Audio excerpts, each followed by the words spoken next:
नमस्कार, मैं अतुल वर्मा। इस वीडियो में हम बात करेंगे जिस तरह से वॉरेन बफेट की तरफ से ये बात आई है कि वो अब नया शेयर उन्होंने खरीदना बंद कर दिया है। अपने ऐतिहासिक रूप से वो सबसे ज़्यादा कैश पर चले गए हैं। इस क्वार्टर में भी उन्होंने करीब-करीब 6.1 बिलियन डॉलर के जो है स्टॉक्स बेच दिए हैं। ये रिपोर्ट शनिवार को आई और इसके डिटेल्स मैं आपके सामने रख लूँगा क्योंकि इसके नाते मार्केट में आने वाले वक्त में आपको थोड़ी-सी हलचल देखने को मिलेगी। साथ में जो शनिवार का डेटा आया अमेरिकन फेड का कि वहाँ पर उन्होंने 2019 के बाद एक दिन में जो ओवरनाइट जो रेपो रेट होता है या रेपो जो यूँ कहिए रेपो के लिए जो पैसा वो देते हैं बैंकों को, यानी बैंकों को जो ज़रूरत होती है अपनी एक दिन की कारोबार करने के लिए, वो ऐतिहासिक रूप से 2019 के बाद सबसे ज़्यादा अमाउंट पे गया है, 50 बिलियन डॉलर के ऊपर। इन दोनों ही खबरों का मार्केट के ऊपर बड़े असर देखने को मिल सकते हैं आने वाले पूरे हफ्ते के दौरान। इस सब की हम चर्चा करेंगे, साथ में डिस्कस करेंगे निफ्टी के लेवल्स के लिए। अगर आप चैनल पे पहली बार हैं तो सब्सक्राइब जरूर कीजिएगा। तो जैसे मैंने कहा कि जो सबसे बड़ी खबर रही है इस पूरे वीकेंड में वो यही है कि वॉरेन बफेट ने साफ कर दिया है कि वो अब कोई नया शेयर नहीं खरीदेंगे इन वैल्यूएशन पर स्टॉक मार्केट में। इसका क्या कारण है? यद्यपि अगर आप वॉरेन बफेट को पिछले कुछ समय से लगातार देख रहे हो, कोविड के समय भी जब बाजारों में ऐतिहासिक रूप से गिरावट आई थी तभी बफेट ने बहुत ज्यादा पैसा मार्केट में नहीं डाला था। वहां पर भी वो काफी कैश में थे, उनको तब भी वैल्यूएशन महंगी लग रही थी। उसके बाद जब बाजार तेजी की तो उस पूरी रैली में थोड़ा बहुत पैसा उन्होंने डाला, लेकिन अब वापस से उन्होंने बड़ी सेलिंग स्टार्ट कर दी है। कई सारे लोगों ने इसको अलग अलग ढंग से देखा है। कुछ लोगों का मानना है कि आने वाले वक्त में एक बड़ी मंदी की तरफ बाजार जा सकता है। कुछ लोग एआई बबल से इसको जोड़ के चल रहे हैं। लेकिन क्या ये इसके हिसाब से देखना चाहिए या फिर कुछ और भी कारण होंगे? अगर हम लोग इसको एक एक करके अपने सामने मैं आपके सामने रखने की कोशिश करूं तो यहाँ पे जो एक चीज साफ समझ में आती है कि जिस तरह की सेलिंग है तो करीब 6.1 बिलियन डॉलर की जो है आपको सेलिंग देखने को मिली है। ये सेलिंग इस क्वार्टर में सेलिंग हुई है। जाहिर सी बात है कि ये बड़ी अमाउंट है क्योंकि इतना बड़ा सेलिंग करने का मतलब है, और सिर्फ सेलिंग नहीं है, उसके बाद उन्होंने साफ कहा है कि वो जो है हाल्ट कर रहे हैं, यानी अब वो स्टॉक्स नहीं खरीदना चाहते हैं। इसको वैल्यूएशन की तरह से आप देख सकते हैं जरूर, लेकिन अगर इसको थोड़ा और हम लोग आगे चल के देखें तो ये आपको एक इंडेक्स दिखाई पड़ेगा। मैं सबसे पहले आपको ये बफेट इंडेक्स दिखा रहा हूँ। बफेट इंडेक्स क्या है? तो बेसिकली ये जीडीपी के रेशियो में इंडेक्स बनाया जाता है। मार्केट में जितनी भी स्टॉक्स ट्रेड होते हैं अमेरिका में, यानी S&P 500 में, उसके अगेंस्ट में जीडीपी के हिसाब से उनका क्या नंबर चल रहा है और वो किस वैल्यूएशन पे ट्रेड हो रहे हैं, उसको मिला करके ये इंडेक्स बनता है। ये इंडेक्स अपने लाइफ हाई पे ट्रेड हो रहा है। यद्यपि ये 1950 से आपके सामने ये इंडेक्स आपको दिखाई पड़ रहा है। इसमें 1 स्टैंडर्ड डेविएशन, 2 स्टैंडर्ड डेविएशन और -1 और माइनस जो है 2 स्टैंडर्ड डेविएशन भी होता है। जो यहाँ पर अगर आप देखेंगे तो इसमें जो ऊपर के साइड का नंबर्स है ये स्टैंडर्ड डेविएशन 2 है, यानी ऊपर की साइड में, और माइनस के साइड में जो देख रहे हैं नीचे की साइड में ये स्टैंडर्ड डेविएशन -2 है। -2 की तरफ जब बाजार रहेगा तो सस्ता माना जाता है, वहीं पर अगर बाजार ऊपर की साइड में है, स्टैंडर्ड डेविएशन +2 के आसपास में है, तो बाजार महंगा माना जाता है। यहाँ पर 2000 के आसपास में अगर आप देखिए तो 2000 के आसपास +2 का स्टैंडर्ड डेविएशन आया। मार्केट ने उसके एक साल बाद एक बड़ा क्रैश दिखाया था जिसको .com बबल के रूप में जाना जाता है। उसके बाद 2007 में एक दूसरा है, वहां पर स्टैंडर्ड डेविएशन 50% के आसपास में ही था, लेकिन वहां से मार्केट में क्रैश देखने को मिला। मैं यहाँ पे आपको एक बात बता दूं, इस इंडिकेटर को जितना आप माइक्रो लेवल पर एनालाइज करेंगे ये इतना अच्छा या बहुत सही साबित होता हुआ नहीं दिखाई पड़ता है। लेकिन यद्यपि फिलहाल की जो स्थिति है और इस पर बहुत चर्चा चल रही है कि 2020 में भी ये स्टैंडर्ड डेविएशन जो है एक बार को आपके +1 के आसपास गया था और वहां से फिर मार्केट में एक बड़ी गिरावट आपने देखी थी। फिलहाल की स्थिति ये है कि हमारा ये जो स्टैंडर्ड डेविएशन है यहाँ पर 2 के आसपास ट्रेड हो रहा है, और इसलिए भी बहुत लोगों को मानना है उनका ये है कि चूंकि स्टैंडर्ड डेविएशन 2 के आसपास ट्रेड हो रहा है, मैं इसको थोड़ा बड़ा कर दूं, तो इसलिए बहुत लोगों को लगता है कि मार्केट जो है ओवर वैल्यूड है या बफेट के हिसाब से मार्केट ओवर वैल्यूड हो गई है और इसके बाद आप क्रैश देख सकते हैं। लेकिन क्या ये बात पूरी तरह से जायज है? नहीं। अगर हम इसी चार्ट को 1955 से लेकर के 1970 के समय में देखें तो मार्केट स्टैंडर्ड डेविएशन 2 के ही आसपास में ट्रेड होती रही है और मार्केट ऊपर की तरफ जा भी रही थी और उसके बाद भी बड़ी रैलीज आ रही थी। तो मैंने जैसे कहा कि चूंकि इसको बहुत ज्यादा डिबेट की जा रही है इस चार्ट के ऊपर, तो ये एकदम से सही साबित होता हुआ नहीं दिखता है। बहुत बार ये भी दिखता है कि जब कंपनियां अपने टेक्नोलॉजी में परिवर्तन करती हैं, जब कंपनियां कुछ कुछ डिफरेंट एस्पेक्ट्स में जाती हैं, या मार्केट की अलग तरीके की ग्रोथ आती है। जैसे फिलहाल अगर आप बात करिए तो मार्केट में आज की डेट में अगर आप इंडिया में बात करिए, अमेरिका में बात करिए, बहुत सारी ऐसी कंपनियां लिस्ट होती हैं जो घाटे में है। चाहे उसमें आप अभी लेंसकार्ट आईपीओ आ रहा है, अभी आपका बूट का आईपीओ आएगा, अभी आपका ग्रो का आएगा, इसके पहले जोमेटो, स्विगी, सब घाटे वाली कंपनियां लिस्ट हुई और वो काम हो रहा था। जबकि कंपनियां बड़ी हैं। इसी तरह से अमेरिका में भी। तो जिस तरह से अलग अलग समय के हिसाब से चीजें बदली हैं, उसके हिसाब से ये इंडेक्स उस ढंग से रिफ्लेक्ट नहीं कर पाता है, ऐसा भी बहुत लोग का मानना है। तो मैं इसका एक सिंपल चीज आपके सामने रखने की कोशिश कर रहा हूं कि इस इंडिकेटर के ऊपर बहुत डिबेट चल रही है। आप बहुत सारे वीडियोज में आने वाले वक्त में शायद इसको देखेंगे, लेकिन काउंटर जब आप इसको करते हैं तो ये बहुत सही साबित होता नहीं दिखता है। तो मेरा मानना ये है कि ठीक है, अगर आप इसके नजर को रखते हैं सामने तो रखिए। हाँ, मार्केट ओवर वैल्यूड दिखती है दुनिया भर में, अमेरिका की स्टॉक मार्केट। उसका पीछे कारण है क्योंकि 7 बड़ी कंपनियों को छोड़ दीजिए तो कोई बहुत बड़ी रैली आप पूरे बाजार में नहीं है। तो कुछ एक कंपनियों में, जिसको आप एआई बबल के रूप में जानते हैं, वहीं पर सारी तेजी है, ये बात सही है। लेकिन क्या इसके नाते बहुत बड़ा क्रैश हो जाएगा, ये कहना अभी कठिन है। और यही एक इंडिकेटर के बेस पर कोई भी डिसीजन नहीं लिया जा सकता। क्या वॉरेन बफेट ने इसी एक चीज के नाते अपना सारा माल बेच दिया है? तो ये बात भी सही नहीं है। अगर हम लोग यहाँ पर वॉरेन बफेट के इस समय अमाउंट की बात करें कि उनके पास कितना अमाउंट बच रहा है, तो करीब करीब इस समय जो, यद्यपि 2020 के बाद से उन्होंने अपने जो है बाइंग नहीं करी है, लगातार ही उन्होंने जो है प्राइस को यूं कह, जो उनका कैश है उसको बढ़ने दिया है। और कैश बढ़ते बढ़ते इस समय जो है $382 बिलियन के ऊपर निकल गया है। ये वर्ष 2025 का आंकड़े हैं, पिछले क्वार्टर तक के आंकड़े हैं। इसमें और वृद्धि हो जाएगी। तो मोटा मोटी 400 बिलियन डॉलर के आसपास का अमाउंट है जो आप मान के चल सकते हैं जो वॉरेन बफेट के खाते में है। अब ऐसा हो क्यों रहा है? इसके पीछे कई सारे और भी कारण हैं। उसमें से एक मुख्य कारण ये है कि बफेट ये कह रहे हैं कि जो घाटा है, इसको कई लोग अलग अलग तरीके से भी देख रहे हैं। जैसे सरकार का जो घाटा है, अगर आप वहां की सरकार की बात करिए तो सरकार के पास 6 से 2 बिलियन का कर्ज आ चुका है। बड़ा कर्ज है, अमेरिकन गवर्नमेंट के ऊपर है। उनकी टोटल इकोनॉमी के हिसाब से भी बड़ा होता जा रहा है। अक्टूबर में 602 बिलियन जुड़ा है। ट्रिलियंस में 38 ट्रिलियन के ऊपर जो है उनका टोटल घाटा जा चुका है। कई सारी चीजें देखी जा रही है। लेकिन बफेट की जो रिपोर्ट आई है उसमें उन्होंने एक बात और भी कही है। उसमें उन्होंने ये बात कही है कि अब वो, चूंकि उनकी उम्र तो काफी ज्यादा है, 2026 लास्ट होते होते तक उन्होंने थ्रेशोल्ड लेवल दिया है 2027 का।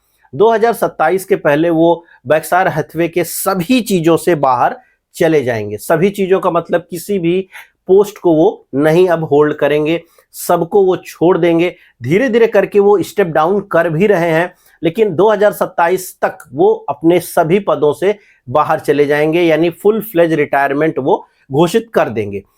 चूंकि बहुत लोगों का ये मानना है कि बड़ा अमाउंट वो चाहते हैं कि जो भी नया आदमी, अब चूंकि वो तो एक टीम है, कोई एक आदमी नहीं है, लेकिन जो भी इसको अब गवर्न करे वो अपने हिसाब से, अपनी सोच के हिसाब से, अपनी समझ के हिसाब से स्टॉक्स में इन्वेस्ट करे और उसके पास वो पूरे मौके हों कि वो अपने हिसाब से पैसों को डाल सके।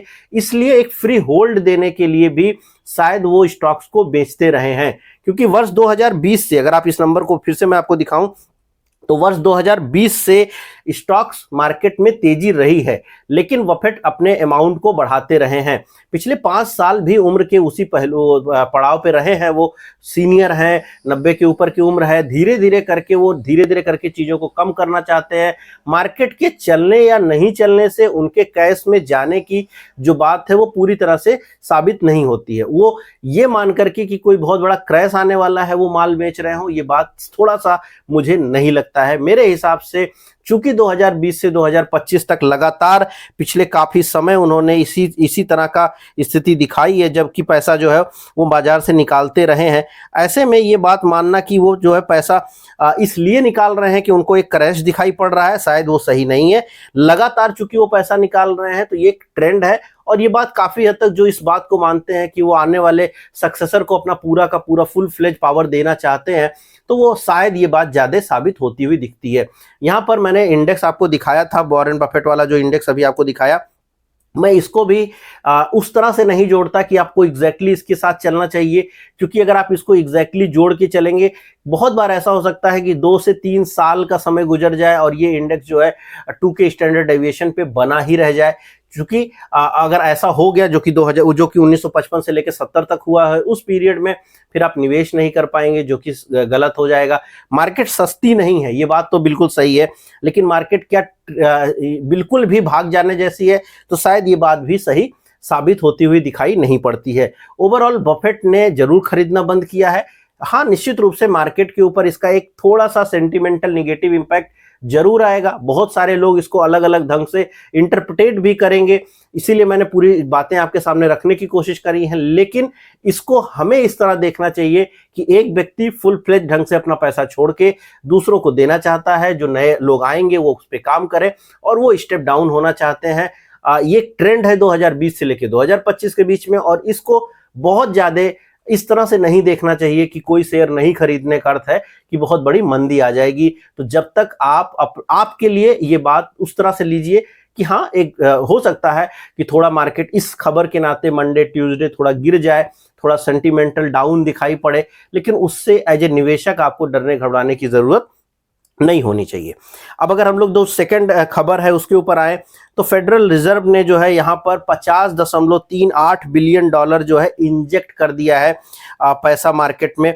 अब ये जो इंजेक्शन है, ये जो पैसा डाला गया है, ये बड़ा अमाउंट है। ये अमाउंट क्यों डालना पड़ गया? अब इसके ऊपर बहुत डिबेट हो रही है कि ये बहुत बड़ा अमाउंट क्यों डालना पड़ गया, क्योंकि ओवरनाइट जो रेपो रेट फैसिलिटी है उसका उपयोग करने के लिए पैसे चाहिए थे। इतना बड़ा पैसा क्या कभी पैसा डाला है आपके फेड ने? नहीं डाला है। ये ऐतिहासिक रूप से सबसे ज्यादा है। इसमें जो 29.4 बिलियन डॉलर है ये ट्रेजरी सिक्योरिटीज, और जो है करीब करीब 21 बिलियन डॉलर के आसपास जो है मॉर्गेज ब्लॉक सिक्योरिटी के रूप में पैसा डाला गया है। मोटा मोटी अगर आप इसको समझने की कोशिश करें तो आप इसको इस तरह से समझ सकते हैं कि एक बड़ा अमाउंट जो कि तकरीबन 50.35 बिलियन डॉलर है, जो कि बहुत बड़ा अमाउंट है, इस अमाउंट को डालना पड़ा चूंकि बैंकों को जो शॉर्ट टर्म अपनी चुकता करना होगा, पैसे चुकता करना होगा। अब इसमें महत्वपूर्ण बात यह है कि चूंकि 31 अक्टूबर जो है महीने का क्लोज है, तो क्लोजिंग के समय, और यहां पर ये बात ध्यान रखिए कि इस समय जो अमेरिकन ट्रेजरी है वो बंद है, यानी अमेरिका शटडाउन में चल रहा है, सरकार चूंकि शटडाउन में है। तो अब यहां पर जो फेड है उन्होंने पैसे डाले ताकि जो है बैंक अपने जो बिल्कुल छोटे ओवरनाइट का जो उनका काम है वो निपटा पाए, और उसके बाद उस पर ब्याज भी लेता है फेड, और वो पैसे फेड को मिल भी जाते हैं। एक प्रकार से इसको आप ईजिंग जरूर कह सकते हैं, ईजिंग की गई है। इसके दो पहलू हैं। एक पहलू ये बताता है कि मार्केट थोड़ा डरेगा कि क्या बैंकों की हालत थोड़ी खराब हो रही है अमेरिका में, क्योंकि उनके पास पैसे नहीं है। क्योंकि अगर पैसे हैं तब शायद जरूरत ना होती इसको करने की, लेकिन चूंकि पैसे नहीं है इसलिए शायद ये करने की जरूरत आ रही है। लेकिन यहां पर यह भी बात ध्यान रखने की है कि टोटल जो जीडीपी है अमेरिका की वो काफी बड़ी है। उस अमाउंट के हिसाब से, जीडीपी के उस नंबर के हिसाब से ये कोई बड़ी चीज नहीं है। करीब करीब अगर आप फंडिंग की बात करिए, जो होल रेपो मार्केट है, यहां पर मैं कंप्लीट जीडीपी की बात नहीं करूंगा क्योंकि जीडीपी अमेरिका की ज्यादा बड़ी है, लेकिन यहां पर चूंकि वो 20 ट्रिलियन के ऊपर निकलती है। लेकिन हम जो रेपो मार्केट है, रेपो मार्केट जो शॉर्ट टर्म के लिए पैसे की लेन देन करनी पड़ती है एक बैंकों को दूसरे बैंकों से, सेंट्रल बैंकों से, तो जो रेपो मार्केट है वो भी अमेरिका में करीब 12 ट्रिलियन डॉलर की है। 12 ट्रिलियन डॉलर की रेपो मार्केट में, 12 ट्रिलियन डॉलर की रेपो मार्केट में अगर किसी भी कारण से 50 बिलियन के आसपास की जो है लिक्विडिटी डालनी पड़ गई तो वो कोई बहुत बड़ा अमाउंट नहीं है। यद्यपि इसकी भी असर यही है कि थोड़ा सा इसको भी बाजार निगेटिव लेकर के चलेगा, बिल्कुल निगेटिव लेके चलेगा, इसमें कोई डाउट नहीं है। क्यों? क्योंकि ये बात भी अपने आप में बहुत अच्छी नहीं है कि बैंकों को ऐसी कोई चीज करने की दुविधा पड़ जाए। अब मुद्दा यह है कि जब आप इसको एनालाइज करते हैं तो आप ये जरूर भूल जाते हैं कि 12 ट्रिलियन की इकोनॉमी है। 12 ट्रिलियन की इकोनॉमी में 50 बिलियन का अमाउंट की जरूरत पड़ना स्वाभाविक हो सकता है, जबकि सरकार जो है एक प्रकार के शटडाउन में चल रही हो। तो इसके आधार पर भी अगर आप बहुत ज्यादा नकारात्मक विचार बना लेंगे तो वो सही नहीं है। मैं इन दोनों ही बिंदुओं का अच्छे से आपके सामने एक्सप्लेन इसलिए करने की कोशिश कर रहा हूं कि कुछ वीडियोस आपको यूट्यूब पे भी और बाकी जगहों पर भी सोशल मीडिया में इसको बहुत ज़्यादा निगेटिव रूप में प्रस्तुत किया जा रहा है। होता यह है कि जब आप इन खबरों को सही से एनालाइज नहीं करेंगे, ऊपर ऊपर की बातें देख लेंगे, तो एक डर की भावना एक निवेशक के रूप में आपके मन में आएगी, या ट्रेडर के रूप में आप बहुत मंदी की बात करने लगेंगे और आप बड़ी भूमिका बना लेंगे मंदी की तरफ। ये ऐसी चीजें नहीं है। ये मार्केट 1 से 1.5 दिन के अंदर, 2 दिन के अंदर इनको दुनिया भर की बाजारें पचा लेंगी। ये कोई ऐसी सेंटिमेंटल इंपैक्ट नहीं है जो कल ही बहुत बड़ा फर्क डालेगी। और अगर ये आने वाले वक्त में इनका असर और बढ़ेगा, यानी अगर मान लीजिए सच में बैंकों को प्रॉब्लम है, तो ये चीजें और बार बार होने लग जाएंगी। अगर मार्केट को इतना ही एआई बबल को लेकर डर है, तो बहुत सारे प्लेयर जो है नई बाइंग से बचने लगेंगे। मार्केट अपने हाईज ना लगाकर थोड़ा थोड़ा करके नीचे जाना शुरू होगा। ऐसी पोजीशंस में बहुत सारे इंडिकेटर्स या बहुत सारे पॉइंट्स और ऐसे निकल के आएंगे जो ये हमको समझा पाएंगे कि शायद स्टॉप लॉसेस ट्रिगर हो रहा है। वो समय होता है जब आप मार्केट से बाहर जाएं, एग्जिट करें और मुक्ति ले लीजिए बाजार से। लेकिन अभी इन 2-3 खबरों के आधार पर, इन 2 पहलुओं के आधार पर अगर आप ये डिसीजन बना लेंगे कि नहीं, मेरे को बाजार से बाहर चले जाना चाहिए, चूंकि बफेट शेयर खरीदना बंद कर दिए हैं, चूंकि अमेरिकन बैंकिंग क्राइसिस खड़ी होने वाली है, या अमेरिका में बैंकिंग क्राइसिस आ चुकी है, कुछ आप ऐसा सोचने लगी है कि बस 2026 में आ जाएगी बहुत बड़ी मंदी वाली कहानी, तो वो सब नहीं होने वाली है। आपको यहाँ पे डरने घबराने से ज्यादा सजग रहने की जरूरत है, संभल के रहने की जरूरत है। और जिन भी खबरों को आप देखते, सुनते, पढ़ते हैं, उनके सही पहलू को देखिए, उसके पूरे डिटेल को देखने की कोशिश करिए, समझने की कोशिश करिए। सिर्फ ये मत देखिए कि जो व्यक्ति आपके सामने दिखा रहा है क्या वही सच है। हो सकता है वो एक पहलू छुपा रहा हो। मैंने यहाँ सारे पहलू आपके सामने रखने की कोशिश करी। एक समालोचनात्मक जो है विचार मैं आपके सामने रखने की कोशिश हमेशा करता हूँ। इसलिए हमेशा कहता हूँ कि सही चैनल को फॉलो करिए, इस चैनल को फॉलो करिए, जो हम डिटेल रिसर्च आपके सामने लाएं, उससे आपको निश्चित रूप से लाभ होगा। जब भारत के जो है भारत ट्रेड की बात की गई, भारत और अमेरिका के ट्रेड डील की बात, तब भी मैंने बहुत साफ आपको समझाया था कि इससे कुछ बहुत ज़्यादा नहीं होगा और मार्केट वहाँ से नीचे आई। ये खबरें इस समय पूरी तरह से फ्लोट कर रही हैं। मैं इसको बहुत अच्छे से आपके सामने एक्सप्लेन इसीलिए कर रहा हूँ ताकि आपको ये समझ में आए कि इसका बहुत बड़ा दूरगामी असर नहीं है और मार्केट फौरी तौर पर भले ही 100-150 पॉइंट गिर जाए, लेकिन उसके बाद रिकवर भी हो जाएगा और खड़ा भी हो जाएगा दुनिया भर की बाजार। और इसका तुरंत इंपैक्ट मंदी के रूप में नहीं है। तो आप लाखों लाखों व्यूज वाले वीडियो देख करके कंफ्यूज मत होइए, क्योंकि उनके पास व्यूज है बट वो एक सर्टेन पॉइंट को लेकर के ही आपको हाईलाइट करते हैं। मेरा काम ये है कि मैं पूरी एनालिसिस आपके सामने करके रखूं ताकि जो है सही डिसीजन आप बना पाएं। इन दोनों ही खबरों का असर भारतीय बाजारों पर और अमेरिकन बाजारों पर थोड़ा निगेटिव जरूर रहेगा। 100 से 150 पॉइंट, 200 पॉइंट तक की करेक्शन बन जाए तो बहुत बड़ी बात है, लेकिन इनका कोई अभी बहुत दूरगामी असर भी नहीं आप मान के चल सकते हैं। और इनसे आपको सिर्फ याद रखना है कि कुछ चीजें अब निगेटिव दिख रही हैं, लेकिन क्या एकदम से वो खराब है? नहीं, आप इनको कुछ और मोड में भी समझ सकते हैं, देख सकते हैं। और आपको बस, हाँ, बाजार में तो सतर्क आपको हमेशा ही रहना चाहिए, बट इसको आपको थोड़ा सा इस तरह से देखना चाहिए कि चलो ठीक है, एक बड़ा व्यक्ति जा रहा है और कुछ जरूरत पड़ी फेड को, इसलिए उन्होंने ऐसा ईजिंग किया है। और अगर वापस से ये बार बार होने लगे तब आपको जरूर इस पर विचार करना चाहिए। और अगर ऐसा कुछ बार बार होगा तो हम खुद ही आएंगे आपके सामने, बताने लगेंगे। और अगर लेवल्स ट्रिगर होंगे नीचे की साइड में, तभी आपको निकलने के बारे में सोचना चाहिए। निफ्टी के लिए अगर हम बात करें तो जहां पर निफ्टी क्लोज है, चूंकि 700 के आसपास में क्लोजिंग आई है हमारी, 25,700 के आसपास में, तो अब 25,500 बेहद इंपॉर्टेंट लेवल होगा। क्या उस तरफ हम बढ़ रहे हैं? इन खबरों के आसपास आने के बाद हो सकता है अगले 1 से 2 दिन के अंदर हम 25,500 की तरफ जाएं। तो 25,500, 25,450 महत्वपूर्ण जोन होगा सपोर्ट के लिए। और वहीं ऊपर की साइड में जो है आपका 25,900 से लेके 26,100 की जोन काफी कठिन होगा, वहां पर बार बार रेजिस्टेंस आ रहा है।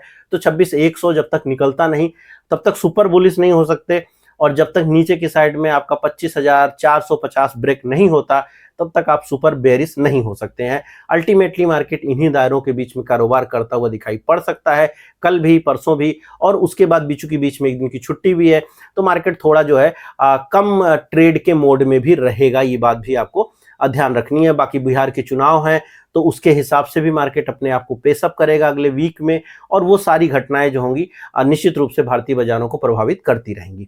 उम्मीद कर रहा हूं वीडियो पसंद आया होगा। पसंद आए तो लाइक कीजिएगा, शेयर कीजिएगा, कमेंट कीजिएगा। कोई भी प्रश्न है तो जरूर लिखिए, वीडियो को शेयर कीजिए ताकि ज्यादा लोग तक पहुंच सके, व्यूज बढ़ सके। नहीं तो हमें मोटिवेशन उतना नहीं मिल पाता है कि हम रेगुलर आपके सामने आए, ताकि बहुत अच्छे अच्छे रिसर्च आपके सामने मैं ले करके आ पाऊँ। मैं मिलूंगा कल नए वीडियो में। इस वीडियो में इतना ही, धन्यवाद।